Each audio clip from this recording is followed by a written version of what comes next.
परमात्मा कहते हैं कल्पे कारण कौन है, कर पूजा निकाम, निष्काम भाव से भक्ति कर, जैसे मैं बता रहा हूं, और मन इच्छा फल दूंगा जब पड़े मेरे ते काम। अब तुम विश्वास करो मेरे पर, और मैं कहूं ऐसे करो, कोई भी आपत्ति तुम पर आओगी तो मैं ऐसे करके दिखा दूंगा, दुनिया देखेगी।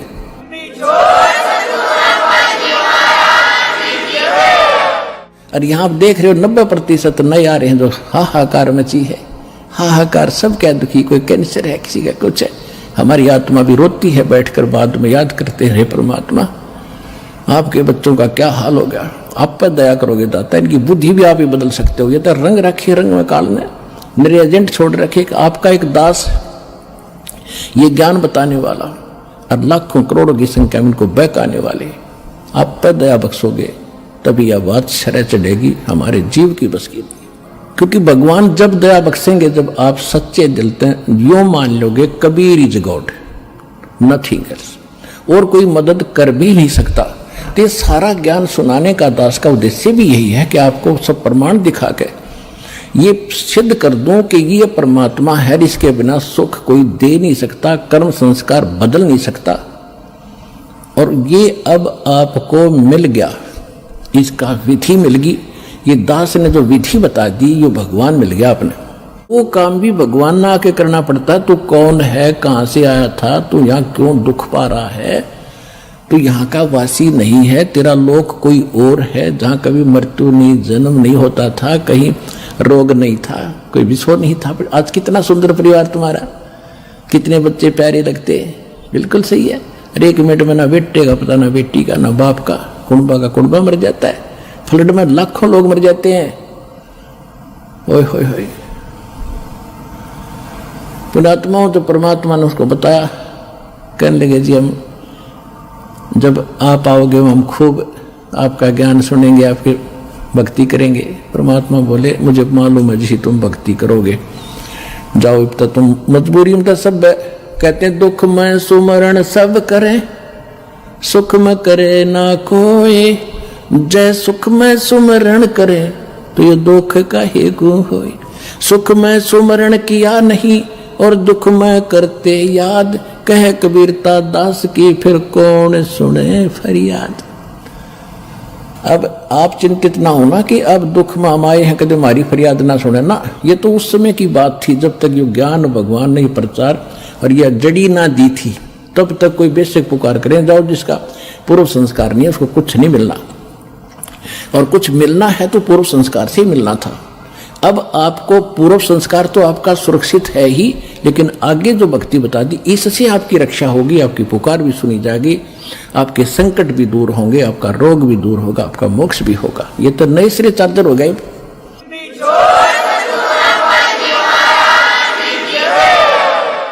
तो वो तो उनके लिए बोली गई थी वाणी, जब भक्ति वो गलत कर रहे थे तब कह रहे थे तुम अब ठीक है, तुम्हारा पूर्व संस्कार का तुम्हें मिल रहा है, जब तक तुम्हारी बैटरी चार्ज रहेगी, पूर्व जन्म के पुण्य तुम्हारे साथ है, कितनी को बद करो, कितने खोटे काम करो, वो तो सारी मिलेगी। लेकिन आगे फिर जब आपत्ति शुरू होगी तब रोगे भगवान को, फिर नहीं सुनेगा तुम्हारी।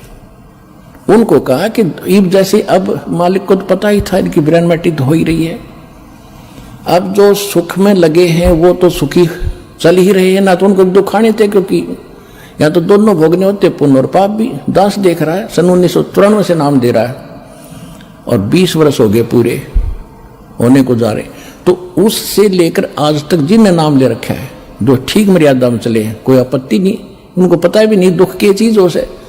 और यहाँ आप देख रहे हो 90% नए आ रहे हैं जो हाहाकार मची है, हाहाकार, सब क्या दुखी, कोई कैंसर है, किसी का कुछ है।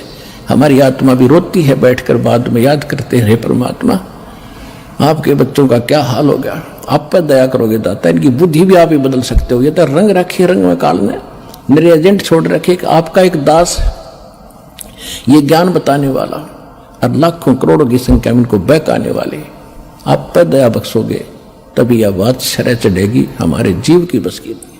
क्योंकि भगवान जब दया बख्शेंगे, जब आप सच्चे दिल से यूं मान लोगे Kabir is God, nothing else, और कोई मदद कर भी नहीं सकता। तो ये सारा ज्ञान सुनाने का दास का उद्देश्य भी यही है कि आपको सब प्रमाण दिखा के ये सिद्ध कर दूं कि ये परमात्मा है, इसके बिना सुख कोई दे नहीं सकता, कर्म संस्कार बदल नहीं सकता। और ये अब आपको मिल गया, इसका विधि मिल गई। ये दास ने जो विधि बता दी, ये भगवान मिल गया आपने। जैसे पानी प्राप्त करना है, पानी प्राप्त करने के लिए हैंडपंप लगाने की विधि बता दी। हैंडपंप सफल कर लिया तो पानी मिल गया, राम मिल गया आपको। यहीं पर राम मिल गया और वहां सतलोक में जाओगे तो वहां तो परमात्मा है ही सब कुछ आपका। ये काल का लोक है, इसे बाहर निकाल कर आपको सुख होगा। यहाँ सुख तो ये अस्थायी है, यहाँ सुख भी दे देंगे, राजा बना दिया फिर गधा बन जाएगा। परमात्मा ऐसी गलती ना करें, आपको ऐसा नहीं देंगे। अब भगत हो गए तो अपने हिसाब से तुम्हें यहाँ से निकालने के तरीके अपनाओगा।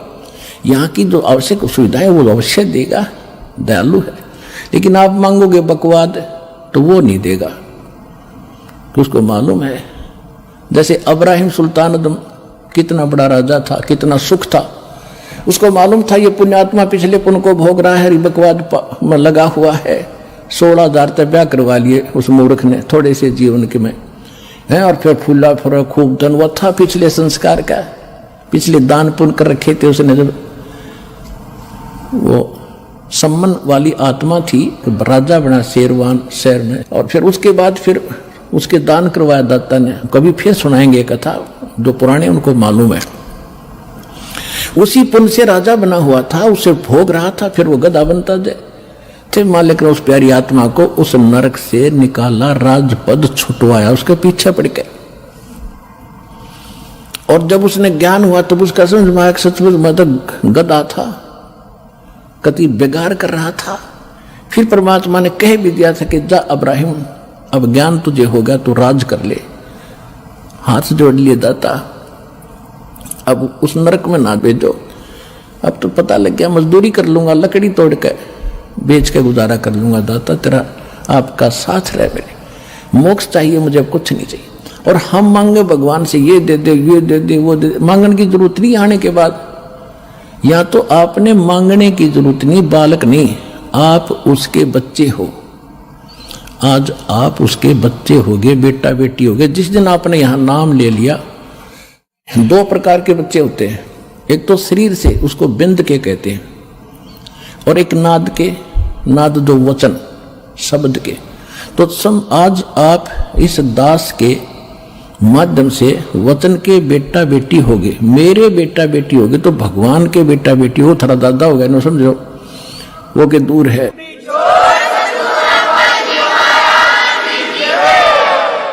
और परमात्मा कहते हैं एक लेवा एक देवा दूतम, कोई किसी का पिता नहीं पुत्र। जैसे सुखदेव ऋषि को ज्ञान था और व्यास जी के घर उसका जन्म हुआ, उसकी पत्नी के गर्भ से 12 वर्ष में तो मां के गर्भ से बाहर आया था। अब देखो पुण्यात्माओं, ज्ञान हो गया, ज्ञान तो करा देते हैं सभी, भाई भगवान की भक्ति करो नहीं तो ये हो जाए। अब ज्ञान हो गया, समाधान नहीं तो खा का वो ज्ञान। अब सुखदेव ऋषि को गर्भ से ही पता था कि बाहर जाते ही मैं अचेत हो जाते हैं, और ब्रह्मा विष्णु महेश से निकल रहे रजोगुण ब्रह्मा सतगुण विष्णु तमोगुण शिव, ये गुण ये हमें अचेत करते हैं। फिर हम भूल जाते हैं उद्देश्य को। अब मुझे याद है कि मनुष्य जीवन केवल परमात्मा पाने के लिए मिला है। बाहर जाकर परिवार मोह में फंस जाते हैं, भगवान भूल जाते हैं। इसलिए माँ के गर्भ से निकलते ही 12 वर्ष के शरीर एकदम बाहर आते, 12 वर्ष का शरीर होगा। पहले तगड़ी तगड़ी माताएं भी तगड़ी तगड़ी होती थी, और नाल को अपने कंधे पर डालकर उठकर चल पड़ा। वेद व्यास जी ने कहा कि बेटा 12 वर्ष इंतजार की, तेरी पुत्र होगा। ऋषियों को पता लग जाता है बेटा है कि बेटी, उनकी दुर्दृष्टि काम करती थी। पहले ये तो कोई था ही नहीं, लड़का ना हो लड़की ना हो, कोई हो मालिक थे। ये डिस्टर्बेंस नहीं थी जो अब शुरू कर रखी है अनजान पड़े में।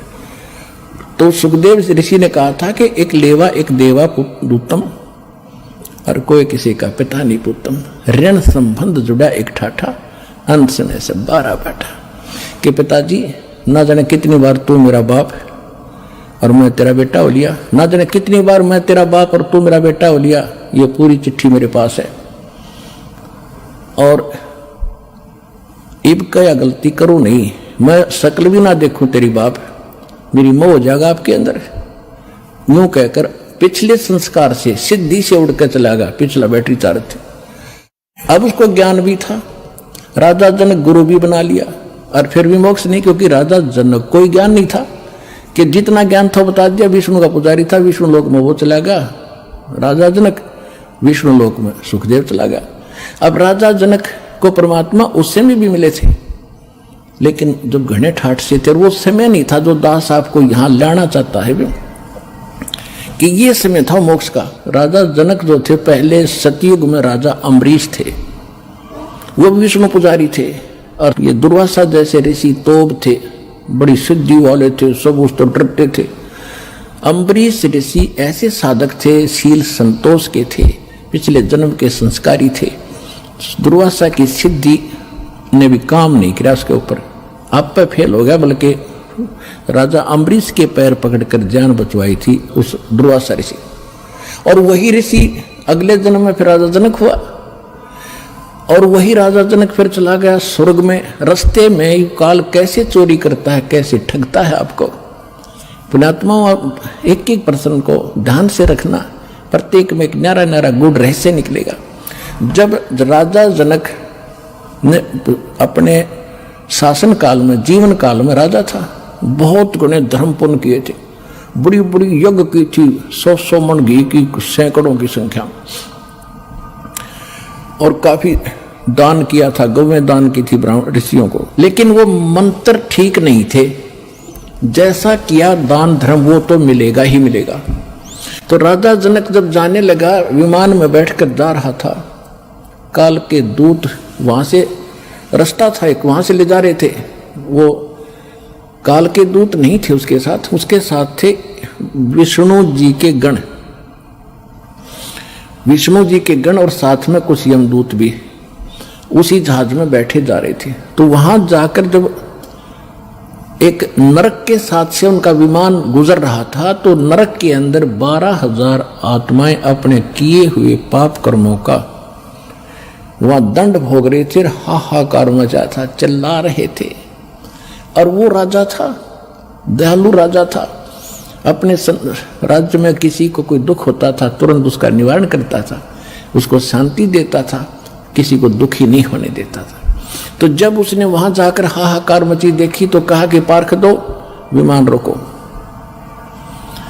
विमान रोक दिया कि ये चिल्लाहट कहां से आ रही है, कौन दुखी है इस नगरी में। उन्होंने बताया जी ये नगरी नहीं है तो नरक है, इसमें 12 करोड़ आत्माएं इसमें दुख अपना कर्म का दंड भोग रही हैं। राजा ने कहा कि इनको को छोड़ दो, इनको निकालो इससे।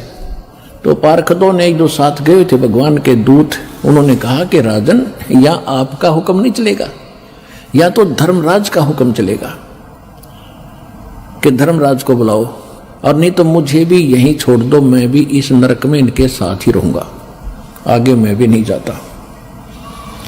अब वो संदेशा धर्मराज के पास गया। धर्मराज ने आके पूछा कि राजन, क्या कारण है कि ये सब इनको छोड़ो, ये बहुत दुखी हो रहे हैं, मुझसे देखा नहीं जाता।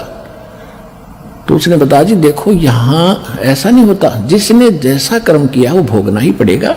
ये मेरी बही, मेरी पैड में लिखा है, रिकॉर्ड में, इनको कोई बदल नहीं सकता, मेरी ताकत नहीं है बदलने की। तो राजा जनक ने कहा कि मुझे भी यहीं छोड़ दो, कि ये भी मैं नहीं कर सकता, आपको यहां छोड़ने का आदेश नहीं भगवान का, आपको कैसे छोड़ूंगा। तो कहने लगा मैं तो जाता नहीं, करो जो आपने करना है। अब ऐसे पुण्यकर्मी आत्मा के साथ वो भी ज्यादा खस्सा खसाई नहीं करते, फिर अपनी चापलूसी यानी चाणक्य ऋषि अपनाते हैं।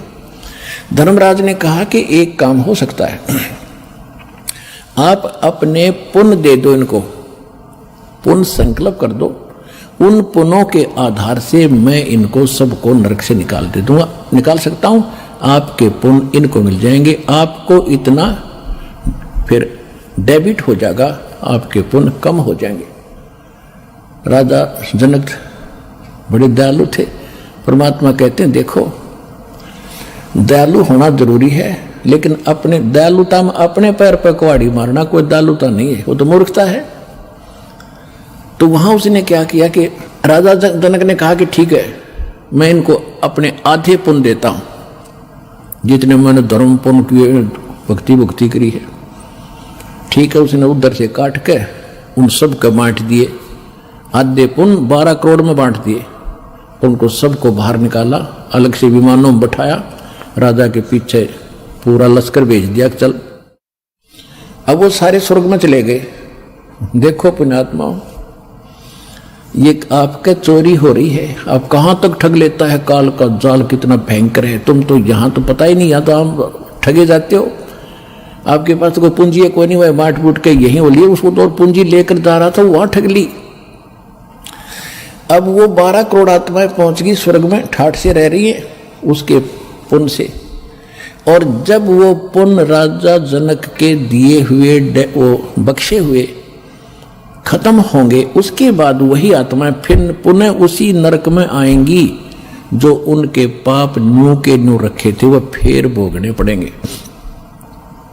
उधर से राजा जनक का जब वो आधा खाली कर दिया है, वो फिर खत्म हो गया त्रेता में। द्वापर में तक वो वही रहा, स्वर्ग में इतने पुण्य थे। अब कलयुग में वही आत्मा राजा अम्बरीश की, राजा जनक बने, फिर राजा जनक की आत्मा ये श्री नानक देव जी बने तलवंडी के अंदर। तलवंडी पंजाब यानी पाकिस्तान के अंदर एक तलवंडी गांव है, वहां पर एक कालू राम मेहता खत्री यानी अरोड़ा, उसके घर जन्म हुआ। उसका पिता पटवारी था और स्वयं ये नौकरी करने लगे। फिर एक सुल्तानपुर शहर में एक राजा था, नवाब था, और वहां इसकी बहन ब्याही थी नानक साहिब जी की, जो सिख धर्म के प्रवर्तक हैं श्री गुरु नानक देव जी। ये आदरणीय आत्मा कहाँ थी? अम्बरीश, सतयुग में राजा अम्बरीश, लाखों करोड़ों सेना इसके साथ, और जय जयकार होती। राजा जनक, लाखों सैनिक, लाखों नौकर इसके हाथ जोड़े खड़े रहते थे। और फिर वही अपने पुण्य से खत्म करके क्या बने? स्वयं सुल्तानपुर के नवाब के एक मोदी खाने में नौकर बने। अब परमात्मा याद दिलाते रहे, बोली आत्मा अब सुन ले इस विधान को जो हम बताने चाहते हैं। जब तक हम कबीर परमात्मा की भक्ति नहीं करेंगे, मोक्ष नहीं हो सकता, चाहे कितना कुछ बन ले। अब नानक साहिब जी मोदी खाने में नौकरी करते थे। सुल्तानपुर शहर के पास एक नदी बहती थी, बेई नदी। वहां सुबह सुबह सभी उस शहर के लोग स्नान करने जाते थे। परमात्मा काशी में प्रकट थे उस समय कबीर जी। एक वहां पर मिले, जब नानक साहिब जी स्नान करने गए थे तो पहले दिन तो चर्चा हुई कि मैं कबीर हूँ, काशी में रहता हूँ, धानक का काम करता हूँ, मैं तो आपसे ज्ञान पूछने आया हूँ, मुझे ज्ञान बता दो, मुझे ज्ञान का पता नहीं है, आप तो महापुरुष हो, बड़े भक्त हो। गुरु नानक देव जी जो थे ये हिंदू थे, कालूराम मेहता के इनके घर जन्म था, और इन्होंने ब्रजलाल पांडे से गीता पाठ पढ़ा, गीता पढ़ा करते थे, उसका ज्ञान सुना करते थे। उसके आधार से विष्णु जी को पूर्ण परमात्मा मान लिया था। श्री कृष्ण जी भी विष्णु अवतार माने जाते हैं। तो ये बातें होकर परमात्मा चले गए।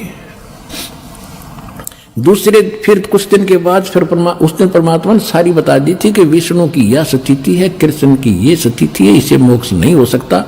और गीता में ये खुद गीता ज्ञानदाता कहता तू उसकी शरण में जा तब तेरा मोक्ष होगा। वो कौन है? मुझे इसका ज्ञान बता दो, फिर मैं आपको गुरु बना लूंगा। तो उस समय तो नानक जी को दुख हुआ, क्योंकि और भी बैठे थे सरोता। तो कबीर साहब उठकर चले गए कि ये नाराज हो जाएगा, आगे नहीं सुनेगा। लेकिन रात को चक्कर बंध गया कि ज्ञान सारा का सारा सच्चा, मैं तो गलती कर रहा हूं। अब के वो कभी आए, किसी प्रकार मुझे दर्शन दे, सारा ज्ञान सुनूंगा। कुछ दिनों के बाद फिर इसी प्रकार स्नान करने के लिए उसी प्रतिदिन जाते ही थे।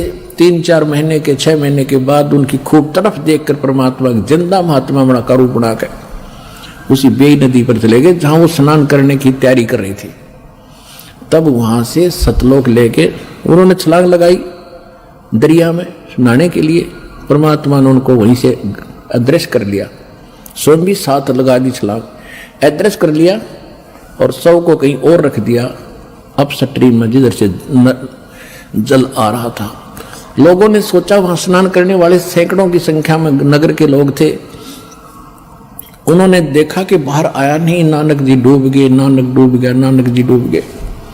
उसकी बहन को बताया, उनके बहनोई को बताया, जयराम नाम था उसकी बहनोई का, नानकी नाम था इनकी बहन का।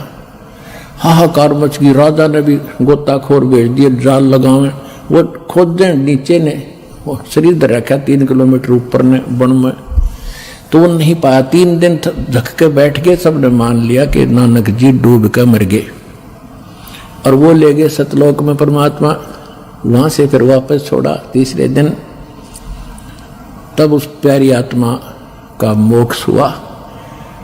तो पुण्यात्मा, इस सारे ज्ञान को समझ कर आपको पता चलेगा कि अब वो समय है जब मोक्ष मिलेगा। और जब तक हम कबीर साहब की शरण में नहीं आएंगे, इसको नहीं पहचानेंगे, मुक्ति नहीं हो सकती। चाहे कितना शरपटक लो, ऋषियों ने कितना समय बिता दिया जंगलों में, हो शरीर कितना कष्ट दिया, सुख के पंजर हो गए, भगवान नहीं मिला। फिर सिद्धियों से खेलने लगे, सिद्धि मिल गई हठयोग करने से। फिर इसमें ये अपने एक दूसरे को प्रभु पाक गए। ये सिद्धि तो एक आने के नहीं, हमने ये सिद्धि आपकी भक्ति में खूब आवेंगी। जो दास आपको मंत्र बता रहा, इनका प्रयोग नहीं करना, नहीं तुम्हें नाश का कारण बन जाएंगे। इन सिद्धि माने इस ताकत से हम सतलोक जाएंगे, नहीं तो यही पंचर हो जाएगा फिर ये। तो अब क्या है, उसी प्रसंग पर आते हैं।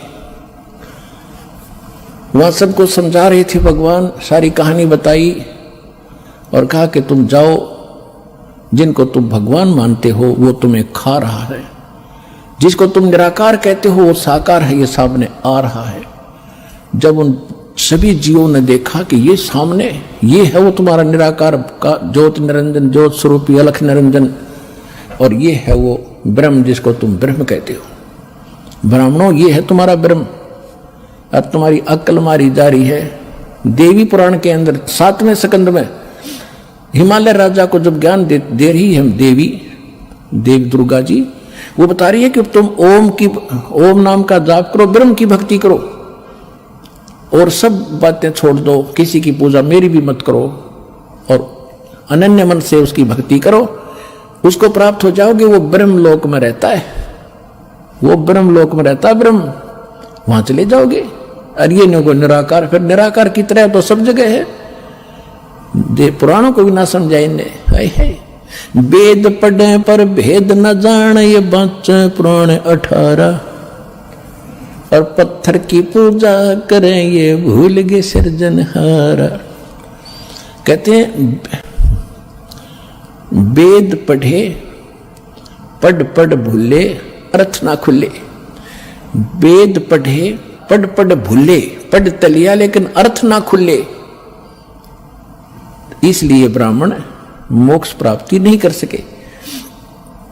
फिर क्या बताया, गुरु बिन वेद पढ़े जो प्राणी, समझुन सौर रहे अज्ञानी। गुरु बिन काहु न पाया ज्ञाना, जो थूथा बूछड़े मूड किसाना। अब जैसे सरसों का जोड़ा होता है, भूस, या ये धान निकालते हैं, उसकी प्राण भूस होता है, और कोई मूर्ख उस प्राण में ठाठा पटकन लग रहा हो, और कोई इसको कहे क्या कर रहा है कि धान निकाल रहा हूं धान इसमें थोथे भूस में माथा मार रहा है। तो जब तक सतगुरु नहीं मिलेगा तो ये अन्य साधनाएं हैं, थोथा भूस कूटना, तो इससे कुछ लाभ नहीं होना, कितना प्रयत्न कर लो। वो तो धान गेहूं नो के नो धान हो, जब मारे क्या पटक गड़ पड़े, ढेर लाग जाए थोड़ी देर में। तो वो सतगुरु आज ये दास है उस परमात्मा का भेजा इस कलयुग में, ये याद रखियो।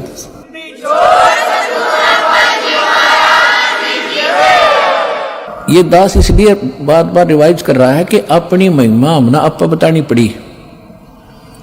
परमात्मा खुद आए थे, हम ही अलख अल्लाह हैं, कुतुब गोस और पीर, गरीबदास खालिक दनी हबरा नाम कबीर।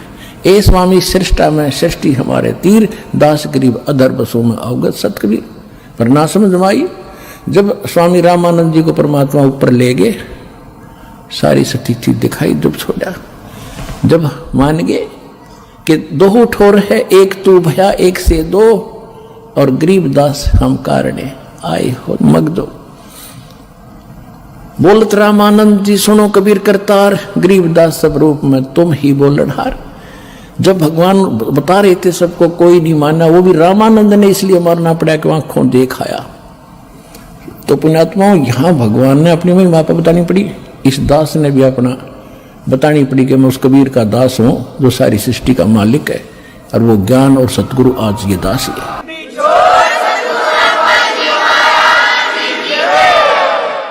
और जो सतलोक आसन बरवाला में आ जाएगा उसको यकीन भी पूरा हो जाएगा, फिर वो नहीं डगमग हो सकता। जब इंसान की, जब वो मोक्ष की या कुछ ज्ञान ग्रहण की इच्छा से आया होगा, जो आया होगा बकवादों की, तो वो तो बता ही दिया आपको। कहते हैं कोट वर्ष करो संगत संतों की, पत्थर का जल में क्या भीजे, चंदन बन में रंग ला दे एक बांस बिटम्बी ना सीजे। कहते हैं जैसे पत्थर को तो 20 फुट जल में डाल दो, 2 टुकड़े, और बाहर निकालो 10 वर्ष बाद से 6 घंटे बाद, और फिर उसको एक दूसरे से लगा दो। उसमें जो के तो गुण हैं, गुणों में परिवर्तन नहीं हुआ, चिंगारियां निकल रही हैं उससे।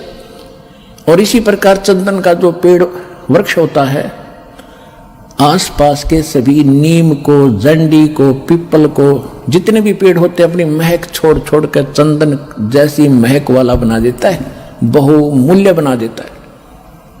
लेकिन एक बांस होता, बांस जिसकी लाठी बने, मच्छरदानी बने, इसका असर नहीं होता चाहे उस चंदन के वृक्ष के साथ में उग जा, उसमें वो ग्रहण करने का गुण ही नहीं है। तो जो यहां आएंगे कुछ जिज्ञासा लेकर के, मोक्ष आधार मान करके, उनका तो लाभ होगा ही होगा। उनको तो समझ में आ ही जाएगा कि विश्व में आज कोई गुरु नहीं है, इस दास के अतिरिक्त सतगुरु भी नहीं है।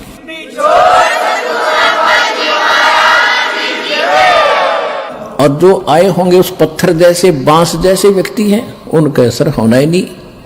वो तो वही फिर कबाड़ में वे क्या करें, कि तक किले में चढ़े जाया करें, पत्थर और काम के आएंगे। तो इस प्रकार के जो व्यक्ति हैं, जिनको इतना ज्ञान, इतना प्रमाण देखकर भी असर नहीं हो रहा कि ये सचमुच कोई बात अलग है, तो वो बताया है कि कोट वर्ष करो संगत संतन की, जैसे पत्थर का जल में क्या भीग गए, और चंदन बन में रंग ला दे एक बांस बिटम्बी ना सींचे। तो इसी प्रकार परमात्मा ने बताया कि देखो ये आ रहा तुम्हारा भगवान, और तुम वेद पढ़ो और गीता पढ़ो और पुराणों को सत्य मानते हो। पुराणों में ये लिखा है, वेद में कहीं लिखा है, श्री देवी पुराण के अंदर 5वें स्कंद में 414 पृष्ठ पे ये लिखा वेद व्यास जी ने कि सतयुग के ब्राह्मण वेद के पूर्ण विद्वान होते थे और दुर्गा की पूजा करते थे, खाक विद्वान थे। गीता वेदों का सरल रूप समझ लो, ये तो आप आम जानते हो, आम हिंदू समझ सकता, उसमें सरलार्थ भी है। कहीं है गीता में दुर्गा की पूजा का प्रावधान? नहीं। उसमें मंत्र गिन के 3 दे रखे हैं, मेरा तो मंत्र है ब्रह्म हूं मैं, श्री कृष्ण में बोल रहा है। और एक पूर्ण परमात्मा जिससे पूर्ण मोक्ष होगा, उसकी भक्ति करने से दोबारा जन्म नहीं होगा। मेरी भक्ति करेगा तो मेरा भी जन्म तेरा भी जन्म सदा रहेगा, परम शांति नहीं हो सकती। वही वेद बताते हैं, वेदों का तो सारांश है, ये छोटे सूक्ष्म रूप है कहीं वेद इस गीता में दुर्गा की पूजा? वेद सतयुग के ब्राह्मण वेद के पूर्ण विद्वान होते थे, वो दुर्गा की पूजा करते थे। गांव गांव में मंदिर बनवाना उनका उद्देश्य था। ये मंदिरों का लठी नन गढ़वा रखा है नकली पर ब्राह्मण को और वेद के ज्ञाता को, अब पत्थर पुजवा कर मार दी, सारी दुनिया भूत बनवा दी। परमात्मा कबीर जी यही बताते हैं, वेद पढ़ने पर भेद ना जाने, ये 5 पुराण 18। और फिर पत्थर की पूजा करवावे, मंदिर बना, उसमें शिवलिंग दरवा दिया, विष्णु जी की पत्थर की मूर्ति दरवा दी, कृष्ण जी की दरवा दी। खाक पढ़े वेद तुमने, क्या पढ़े पुराण? तो उसमें परमात्मा ने कहा कि ये आ गया तुम्हारा ये भगवान, और तुम इसको निराकार बताते हो। कहा कि तुम जाओ यहां से, क्योंकि काल ने एक फिक्स टाइम का रखा है। काल का दूसरा अर्थ समय भी होता है। तो यहाँ का जो समय है वो निर्धारित है, इसमें कोई परिवर्तन ना वो स्वयं कर सकता ना किसी और संस्कार में कोई परिवर्तन इसका देवता कर सकता। ये काल भगवान काल है, जो यहाँ का मालिक है, भगवान तो नहीं है, यहाँ का स्वामी है। ये भी काल है और यहाँ जो समय निर्धारित है ये भी समय भी काल कहलाता है। ये दोनों के दोनों परमात्मा के कबीर साहब के अधीन है, उसके हुक्म के से चलते हैं। तो वो जो काल ने समय फिक्स कर रखा था कि इतने समय में ये तपस्या पर भून कर सभी प्राणी अपना गंध इसमें छोड़कर अपने आप उड़ जाते हो, वहां से निकाल दिया, एकदम जंप आता है, जो भी खाली होता जाता है उसको ऐसे फेंक देते हैं। तो एक दिन में सारे पहुंच जाते हैं। फिर वो धर्मराज के पास लाइन लग जाती है, वहां जाकर फिर उनको संस्कार वश अलग अलग, जहां जिसका जैसा, कोई स्वर्ग में जाओ, चाहे गधा बनो, चाहे कुत्ता बनो, चाहे राजा बनो, जाओ। वो क्रम फिर शुरू हो गया। तो वो जब तक नहीं, वो चला था इसलिए कि उस समय पूरा हो गया, वो जा चुके होंगे। परमात्मा ने कहा कि वो देखो दूर से आ रहा है और तुम उसको देखो, वो है तुम्हारा भगवान, अब तुम जाओ। तब परमात्मा ने उनको वहां से भेजा। फिर वो काल ने निकट आकर देखा कि ये आदमी कौन खड़ा है, मेरे इस स्थान पर तो कोई आ ही नहीं सकता। 21वां ब्रह्मांड जो दास ने आपको बता रखा है, 21वें ब्रह्मांड में भी एक ऐसा गुप्त स्थान है जहां तपस्या है। आप सृष्टि रचना के अंदर वो मैप देखोगे, चित्र देखोगे, उनमें समझ आएगी। जो हमें दास कई बार सत्संग में भी सुनाता है, पुस्तकों में बच्चों ने, भक्तों ने लिखा हुआ है उसको। तो वहां कोई नहीं जा सकता उसके अतिरिक्त। तो वहां उसने देखा दूसरा आदमी कौन आ गया। फिर ध्यान से देखे तो जोगजीत खड़ा है। उसको ये मालूम था कि जोगजीत भाई मेरा पिता का पूरा आज्ञाकारी है, पूरा कृपा पात्र है। पिता माने सतपुरुष कबीर साहब का। और ये वैसे नहीं आया होगा, या तो कोई संदेशा लेकर आया है, मुझे कोई और सजा सुनाओगे, मेरे से कोई गलती तो रोज कर रही हो, या बकवास देकर रखी इसने। फिर भी हिम्मत सी करके पूछा और कहा कि क्योंकि जब इसको ने सतलोक में गलती की थी ज्योत निरंजन ने, काल ने, तो जोगजीत रूप में आकर ही परमात्मा ने उसको 21 ब्रह्मांड समेत और दुर्गा समेत, और दुर्गा के अंदर सभी आत्मा परमात्मा ने फीड कर दी थी, भर दी थी, जिन्होंने इसके साथ आने की स्वीकृति दी थी। तो इसने वहां दुर्गा के साथ बद व्यवहार करना चाहा, इसकी बेइज्जती करनी चाहिए थी, या उसके मुंह में समा गई पेट में मुख के माध्यम से। तब परमात्मा ने आके इस काल के पेट से निकाली, और दोनों ही दंडित अपराधी हो ही रहे थे, हम भी हुआ, दुर्गा भी, काल भी। तो काल जो अपराधी बन गया कि उसने वहां गलत कर दी। ऐसे पवित्र स्थान में एक देवी लड़की के साथ बद व्यवहार करे, फिर उसको वहां से 21 ब्रह्मांड समेत भेज दिया, निकल जाए से। उस समय इसने हाथ जोड़े जोगजीत रूप में कि माफ कर दे, मेरे से गलती होगी और मुझे यहीं रख लो, पिताजी से प्रार्थना कर दो। तो बोला भी प्रार्थना मैंने कर ली, आप जाइए यहाँ से। जबरदस्ती 21 ब्रह्मांड समेत इसको यहाँ 16 शंख कोस की दूरी पर भेज दिया। एक कोस में 3 किलोमीटर होते हैं लगभग। 48 शंख, नील पद्म शंख, इतने किलोमीटर दूर ये 21 ब्रह्मांड आगे। उसके बाद इसने अपनी मनमानी शुरू कर दी कि मेरा कौन के बिगाड़ेगा। तो जब वो जोगजीत रूप में परमात्मा इसके लोक में आ गए, तो इसने वो प्रतिशोध लेना चाहा जो उसने वहां से निकाला था जोगजीत रूप में। और उस समय भगवान जोगजीत रूप में खड़े थे। तो काल ने कहा कि जोगजीत तू यहां क्यों आया, यहां क्यों आया, और पुरुष वचन हो तो मुझे सुनाओ। तुम यहां क्यों आयो, और कोई पुरुष की आज्ञा है, परमात्मा का कोई वचन है मेरे लिए, आदेश संदेश है, तो मुझे सुनाओ। और कहते हैं वहां से मार निकाला मोही, और जोगजीत ना छोड़ू तो ही। तो मेरे लोक में किस लिए आ गया, तेरी हिम्मत कैसे पड़गी मेरी आज्ञा बिना तू यहाँ आने का। तुम वहां रहो, हम अपना यहाँ रहूंगा, तुम्हारा क्या मतलब बीच में इंटरफेरेंस करने का। जो वचन है वो बता जल्दी। डर गया वो कि कोई और संदेशा लेकर आया कि और सजाना मिल जाए तुझे, कि बोल क्या आदेश है पिताजी का, मुझे पहले वो बता, फिर मैं तुझे खूब पिटूंगा, तेरे को ऐसी ऐसी पिटाई करूंगा तू याद रखेगा। तो जोगजीत रूप में भगवान ने कहा कि सुन ले परमेश्वर का पिताजी का आदेश, तूने उसकी आत्माओं को, ये तेरे भाई बहन हैं जो तेरे साथ आ गए, अरे नालायक, इनने तो तेरे ऊपर विश्वास किया, तूने इनके साथ विश्वासघात किया, इनको कंगाल कर दिया, इसने क्या जुल्म कर रखा अपने साथ, इसने ऊपर एक महास्वर्ग बना रखा ब्रह्मलोक में, और उस महास्वर्ग के अंदर इसने अलग से नकली लोक बना रखे, सतलोक, अलखलोक, अगमलोक, अकैलोक।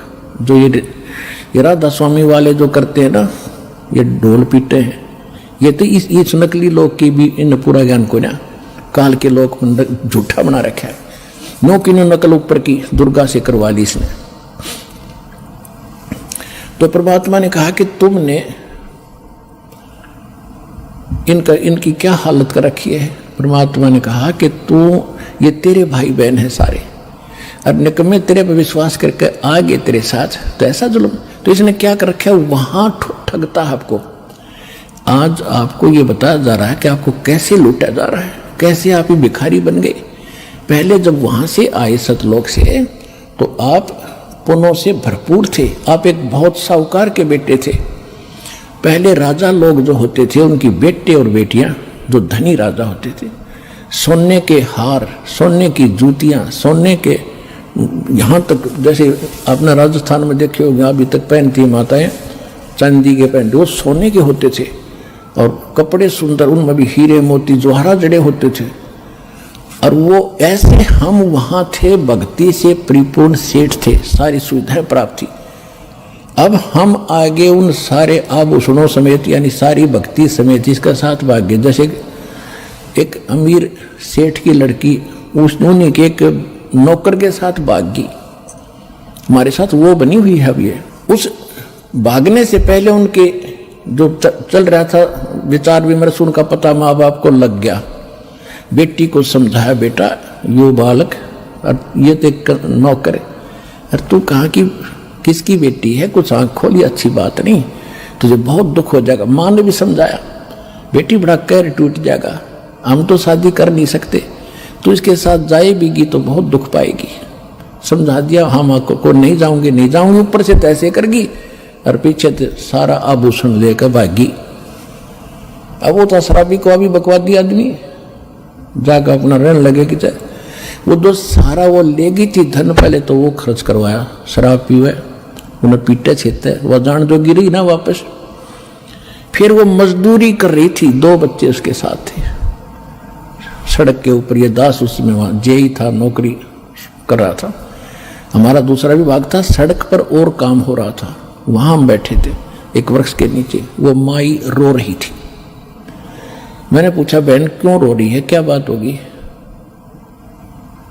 उसने फिर अपना सारा दुख बताया कि मैं एक बहुत बड़े सेठ की, साहूकार की बेटी थी, और जो मेरा पति है ये वहां नौकर था, और मेरे माँ ने बहुत समझाया मुझे, मेरा अकल नहीं आई, मैं इसके बाद तम आकर इसके सारा धन लेकर भाग गई। बहुत सा धन, पहले तो धन खर्च करवाया मेरे से, मारा पीटा, 2 बालक हो गए। अब भी शराब पीता है, मुझे, मैं नौकरी या मजदूरी करती हूँ, जाते इनको छीन लेगा। टाइम पर टूक भी नहीं है, रो रही हूँ अपने कर्मों को। अब जब तो हमने थोड़ी सी सिंपैथी हुई, भाई हम क्या कर सके, हम भी रोजी रोटी वाले आदमी, हम तो आपको क्या दें बेटा, हम भी कुछ ज्यादा ध्यान नहीं दिया। दुख जरूर होता है ऐसी सुनकर कथाएं। तो अब मालिक का ज्ञान होने के बाद अब पता चला हमारे साथ ऐसा बना। अब ये हमें लूट रहा है, सता रहा है, हमारी ब्रन माटी कर रहा है, मजदूरी करो, लाओ कमा कर मैं खाऊंगा। कैसे? आप पहले जो धन लेकर आए थे अपने बाप से, वो तो इसने महास्वर्ग में आपको वहां रखा ठाठ से, और आपके उस पुण्य के ऊपर इसने कमीशन रखा है, होटल बना रखा है अपनी, वहां बनो खूब बढ़िया साजबाज, किसी में 25% कमीशन देता है, और पैसे जो वहां खाने पीने के ठाठ हैं, विमान हैं, वो आपकी पूंजी खर्च होती है। जब वो पूंजी समाप्त हो जाती, आपको पृथ्वी पर पटकता है कि फिर पुण्य कमाओ, फिर पुण्य कमाओ, फिर कहां स्वर्ग में आओ, वहां खत्म करो, फिर पाप भी साथ बनते हैं यहाँ पर। नरक में भी जाओ, जैसा करोगे वैसा ही फल मिलेगा, यहाँ कोई परिवर्तन नहीं है। अब परमात्मा ने आके बताया, होय होय, परमात्मा ने कहा, रे जालिम, ये जुल्म कर रखा तेने, हैंड टू माउथ कर दिए कि सेठ के बेटी बेटा बेटी थे, और तेने के जुल्म कर रखा है, इनसे मजदूरी कराता है, मौज तू मार रहा है, तेरे देवता मार रहे हैं, ब्रह्मा विष्णु महेश क्या है, ये भी आप कमाई कराते हैं तुमसे, इनके लोक में गए, स्वर्ग में तुम्हारी पूंजी पुण्य की खत्म हुई, इनका कमीशन फिक्स्ड है, पैसे तुम्हारे होंगे, सब होटल खोले बैठे यहाँ पर कई कंगाल देश में, लोक में 21 ब्रह्मांड के अंदर, फिर वहां से खत्म होते फिर जाओ नीचे, जबरदस्ती फेंक देंगे, एक दिन भी ना रखे विष्णु अपने घर में, अपने श्लोक में, तुम कितना प्यारा लगता हो तुम्हें, पुण्य खत्म हो, पल भाग यहाँ से, कौन रोक का बीमारी ने, तो तुम कहाँ उठोगे, उस अपने पिता के घर पर जाके, वहां फिर कोई नहीं आपको भगाएगा, सीने से लगाएगा, सारे सुख देगा, उस सतलोक चलो।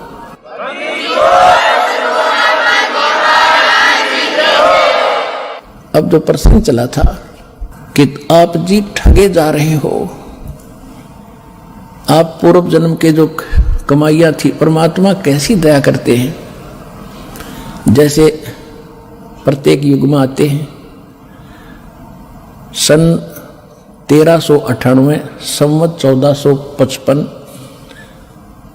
और पूर्णमासी ज्येष्ठ मास की पूर्णमासी को भगवान ऐसे प्रकट हुए थे, कमल के फूल पर शिशु रूप धारण करके काशी बनारस में लहर तारा तालाब में, वहां से एक नीरू नीमा उनको उठाकर ले गए मुसलमान दुल्हा, निसंतान थे, वहां उनकी परवरिश हुई, और कुंवारी गाय से उनकी परवरिश, दूध से उनकी परवरिश की लीला होती है, लीला ऐसी हुई। ऋग्वेद मंडल नंबर 9 सूक्त 1 मंत्र 9 में यही प्रमाण है, और 8 और 9 में, 2 मंत्रों में। 8 में ये कहा कि परमात्मा 3 प्रकार का शरीर धारण करके आपकी केयर टेक करता है, आपको देखभाल करता है। इसी प्रकार ऋग्वेद मंडल नंबर 9 सूक्त 67 के मंत्र 26 में यही प्रमाण है कि हे परमात्मा, आपका 3 प्रकार का शुद्ध शरीर है, उसी को धारण करके आप हमें संभालते रहते हो।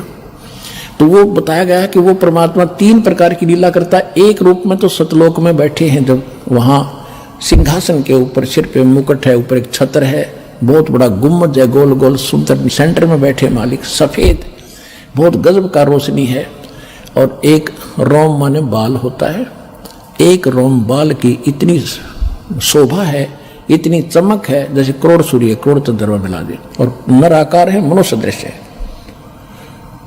तो दूसरी सती थी, वो प्रत्येक युग में एक शिशु रूप धारण करके यहां आते हैं,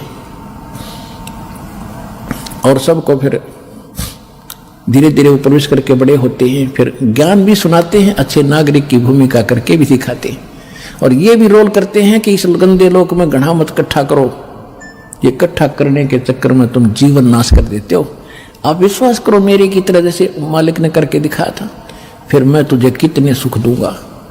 कबीर परमात्मा झोपड़ी में रहते थे, सुबह का आटा है तो शाम का शायद ना हो, और 18 लाख व्यक्तियों की चिट्ठी आ गई कि कबीर भंडारा करेगा झूठी। उन 18 लाख व्यक्तियों को 3 दिन तक भंडारा कराया मालिक ने, और लड्डू, जलेबी, कचौड़ी, पकौड़ी, दही, बड़े, दोहर, असर पी सोने की 10 ग्राम सोना प्रत्येक खाने के बाद, एक मोहर एक दोहर। परमात्मा कहते हैं कल्पे कारण कौन है, कर पूजा निकाम, निष्काम भाव से भक्ति कर, जैसे मैं बता रहा हूं, और मन इच्छा फल दूंगा जब पड़े मेरे ते काम। अब तुम विश्वास करो मेरे पर, और मैं कहूं ऐसे करो, कोई भी आपत्ति तुम पर आओगी, तुम्हें ऐसे करके दिखा दूंगा, दुनिया देखेगी।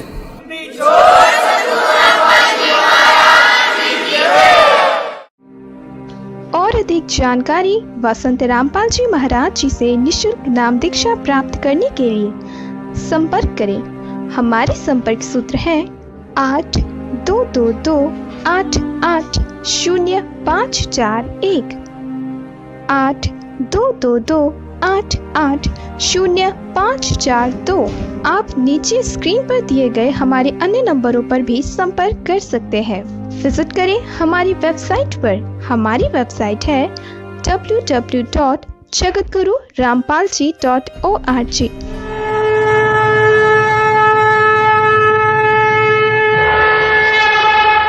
हमसे जुड़े रहने के लिए हमारे YouTube चैनल को सब्सक्राइब करें और नई वीडियो की नोटिफिकेशन के लिए बेल आइकॉन को दबाएं। अगर आप ये वीडियो Facebook पर देख रहे हैं तो लाइक जरूर करें और ज्यादा से ज्यादा शेयर करें। धन्यवाद।